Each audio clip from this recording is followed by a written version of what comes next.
오늘 아침에 있었던 일인데요. 치약을 쓰다 보면 마지막에 남은 거 짜는 게 너무 힘들거든요. 남은 치약을 쓸 수 있는 활용법이 있을까요? 치약의 활용법에 대한 내용은 이전에도 말씀을 드린 적이 있는데요.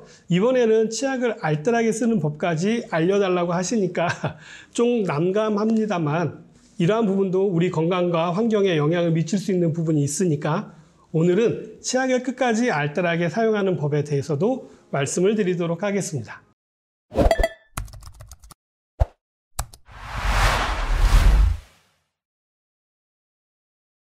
일단 치약 뚜껑에 변화가 생긴 거 아시나요? 치약 성분이 달라졌기 때문인데요. 예전에는 치약을 약국에서 판매했던 적이 있었습니다. 왜냐하면요, 치약은 의약 외품으로 취급되고 있기 때문입니다. 의약 외품이라고 하는 것은요, 약사법으로 관리되어지는 법인데요.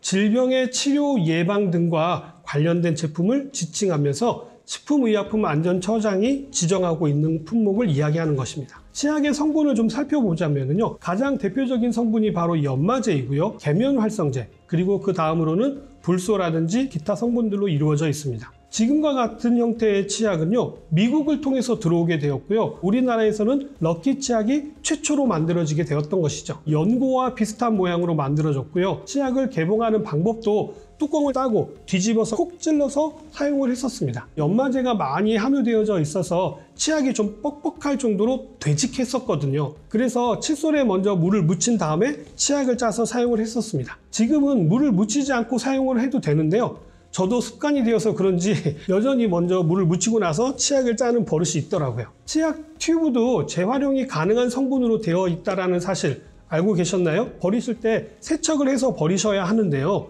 대부분 치약 튜브를 버리실 때 그냥 버리시는 분들이 많으시더라고요. 저 어릴 적에는요, 치약을 최대한 잘 짜서 사용을 하고요, 그리고 마지막에는 가위로 잘라서 속에 있는 것까지 청량 나무 부분을 살살살 긁어가지고 사용했던 기억이 나는데요, 요즘은 그렇게까지 하는 가정은 없는 것 같더라고요. 요즘 나오는 치약은 흐름성이 좋아서요, 뚜껑이 넓고요, 세워놓게 되면은요, 중력에 의해서 입구 쪽으로 치약 내용물이 내려오게 됩니다. 예전에는 뒷부분을 최대한 사용하고 돌돌돌 말아서 사용을 했었는데요, 요즘은 이렇게 말지 않아도 쉽게 사용할 수 있기 때문입니다. 그러나 이렇게 사용한다고 해도요, 입구 쪽에 치약은 남아있기 마련인데요, 생각보다 양이 많이 들어 있습니다. 그럴 때는요, 가위로 잘라서 안쪽에 치약을 사용하시면 되고요, 그래도 남는 것이 있습니다. 이럴 때 이것을 깨끗하게 사용할 수 있는 방법도 알려드리도록 하겠습니다. 다 사용되었다라고 생각되어지는 치약통에 따뜻한 물을 넣고요, 뚜껑을 닫은 다음에 흔들어 주시면 됩니다. 치약 성분이 물에 녹아 나오게 되는데요, 이것으로는 화장실 청소를 하시면 됩니다. 치약에는 적절하게 연마제도 들어있고요, 세제도 들어있기 때문에요, 불소를 비롯하여서 살균 성분이 들어있어서 세균을 관리하는 데도 도움이 되기 때문에 주방 청소라든지 세면대라든지 샤워기 같은 것들을 닦으시면요, 정말 깨끗하게 닦이고요, 욕실 바닥에 낀 물때라든지 곰팡이를 제거할 때도 활용하시면 도움이 될 수 있습니다. 물때가 많은 욕실 거울을 닦을 때도 사용하시면 아주 거울을 깨끗하게 닦으실 수가 있게 되는데요, 마른 수건으로 마무리해 주시면요, 김서림 방지에도 효과가 뛰어납니다.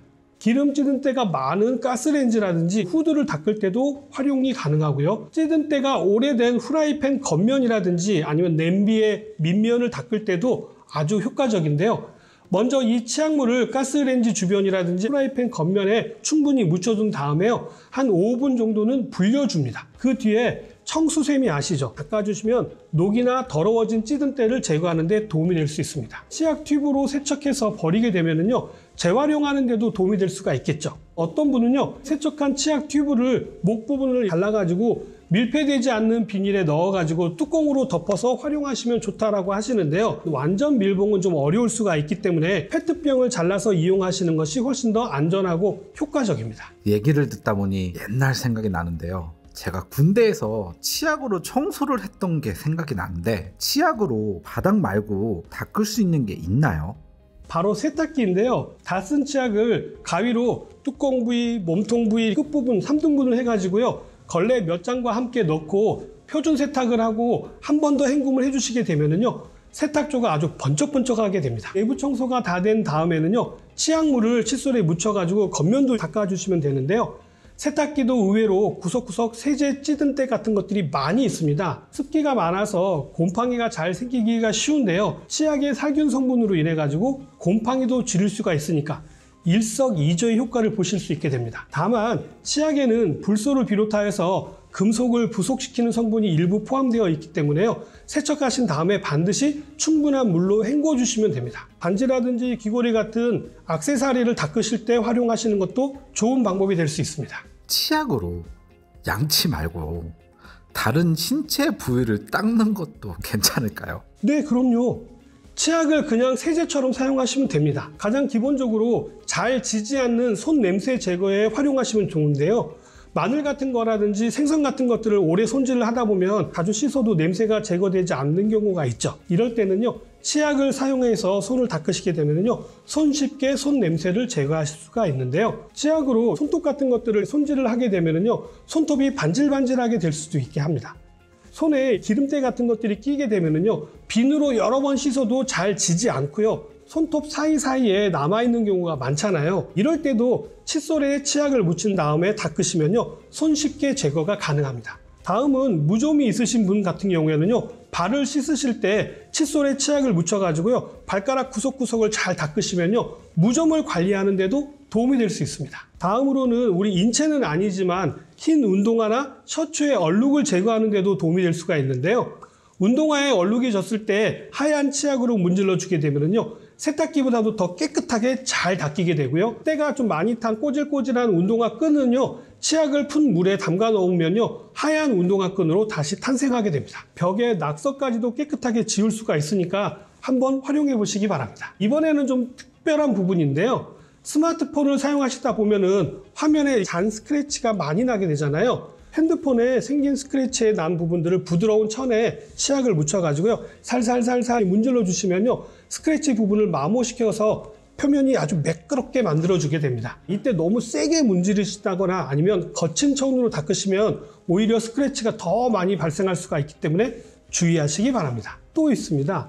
치약을 모기 물린 부분에 바르게 되면요, 치약 안에 들어있는 페퍼민트 특유한 화한 느낌이 간지러움을 해소시켜 주어가지고요, 부풀어 오른 피부를 금방 진정시켜주는 효과를 가지고 있습니다. 이제는 다 아시는 내용이지만요, 예전에 인터넷상에서 치약 튜브 끝쪽에 있는 여러 가지 색깔의 띠, 어떤 의미가 있다라고 알려져 있었는데요. 초록색이 있으면 천연 성분으로 되어 있고, 빨간색이 있으면 화학 합성품이 많이 들어있는 치약이라고 말도 안 되는 이야기가 돌아가지고 식약처에서도 나섰었고요, 뉴스에서도 다루어졌던 이야기인데요.